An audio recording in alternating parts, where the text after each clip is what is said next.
Saudara, pengesahan revisi Undang-Undang Pilkada resmi dibatalkan. Dengan demikian, segala aturan mengenai syarat-syarat calon kepala daerah dalam pilkada bakal mengikuti hasil putusan Mahkamah Konstitusi. Walau sudah dibatalkan, publik masih mengantisipasi skenario baru yang mungkin muncul jelang pendaftaran peserta pilkada 27 Agustus mendatang.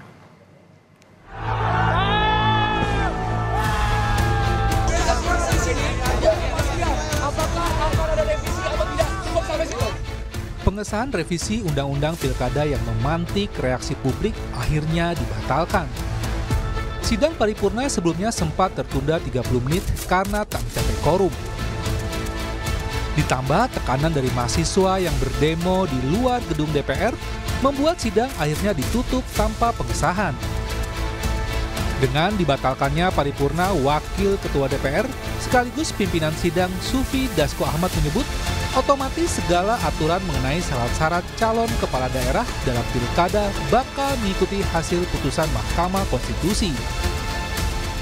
Pada hari ini revisi Undang-Undang Pilkada batal dilaksanakannya. Dengan dibatalkannya paripurna, Wakil Ketua DPR sekaligus pimpinan sidang Sufi Dasko Ahmad menyebut otomatis segala aturan mengenai syarat-syarat calon kepala daerah dalam pilkada bakal mengikuti hasil putusan Mahkamah Konstitusi. Sebagai satu-satunya fraksi yang menolak revisi Undang-Undang Pilkada, PDI Perjuangan menegaskan pengesahan RUU Pilkada cacat prosedur dan substansi. Anggota DPR RI fraksi PDIP Masinton Pasaribu menyebut partainya telah membuat nota penolakan meski tak sempat dibacakan karena paripurna tak jadi digelar. Ia pun memastikan akan terus mengawal agar tak ada lagi celah bagi RUU Pilkada.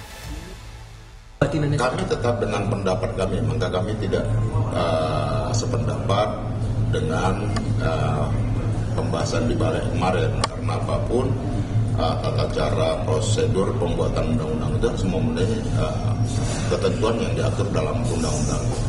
Nah, apapun proses politik hari ini itu harus dikawal, apalagi yang berkait tentang hal-hal yang fundamental tentang konstitusi, demokrasi, ya, ini harus dijaga sama-sama. Merespon batalnya pengesahan revisi Undang-Undang Pilkada di DPR, KPU menegaskan akan mengikuti putusan MK terkait aturan pilkada.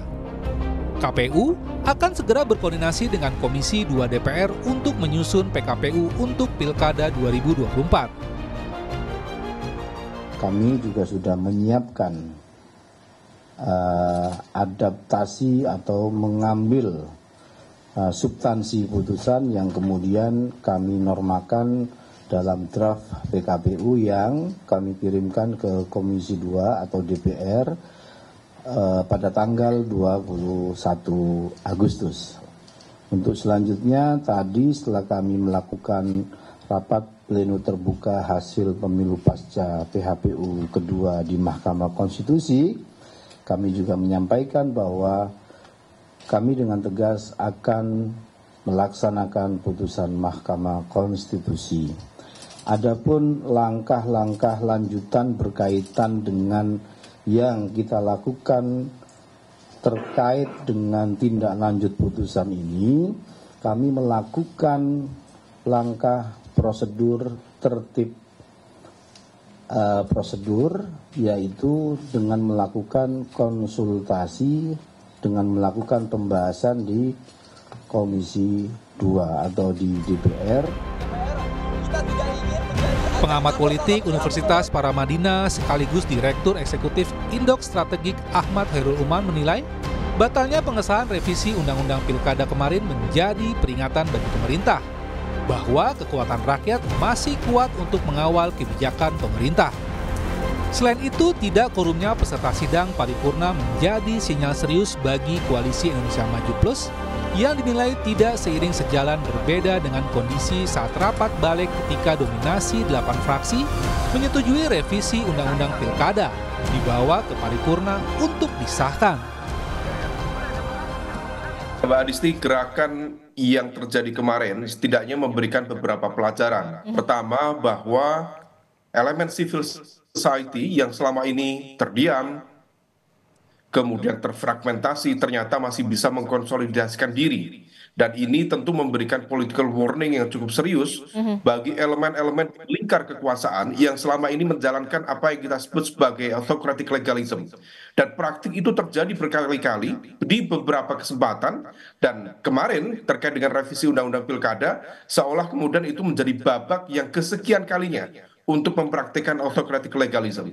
Tetapi kritik dan juga gerakan dari masyarakat sipil membuktikan bahwa masih ada elemen-elemen itu.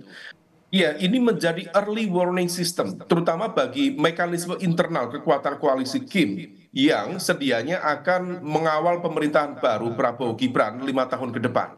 Kalau misal kemudian ibaratnya memang kalau misal betul kemarin sudah dilakukan kesepakatan untuk merevisi dan itu sudah tergambar dalam proses balik, 8 partai menyetujui, kemudian 1 partai menolak upaya revisi itu, maka dari sisi soliditas tampaknya sudah oke. Tetapi kemudian ketika gagal dalam proses quorum di paripurna, ini juga menjadi sebuah pertanda baru. Apakah soliditas ini menjadi sebuah fata morgana yang kemudian harus dicermati. Tetapi di saat yang sama, Mbak Disti, harus menjadi highlight bahwa tampaknya akan ada juga evaluasi di internal, terutama di lingkar dekat kekuatan inti, baik di lingkar Pak Jokowi maupun di lingkar Pak Prabowo.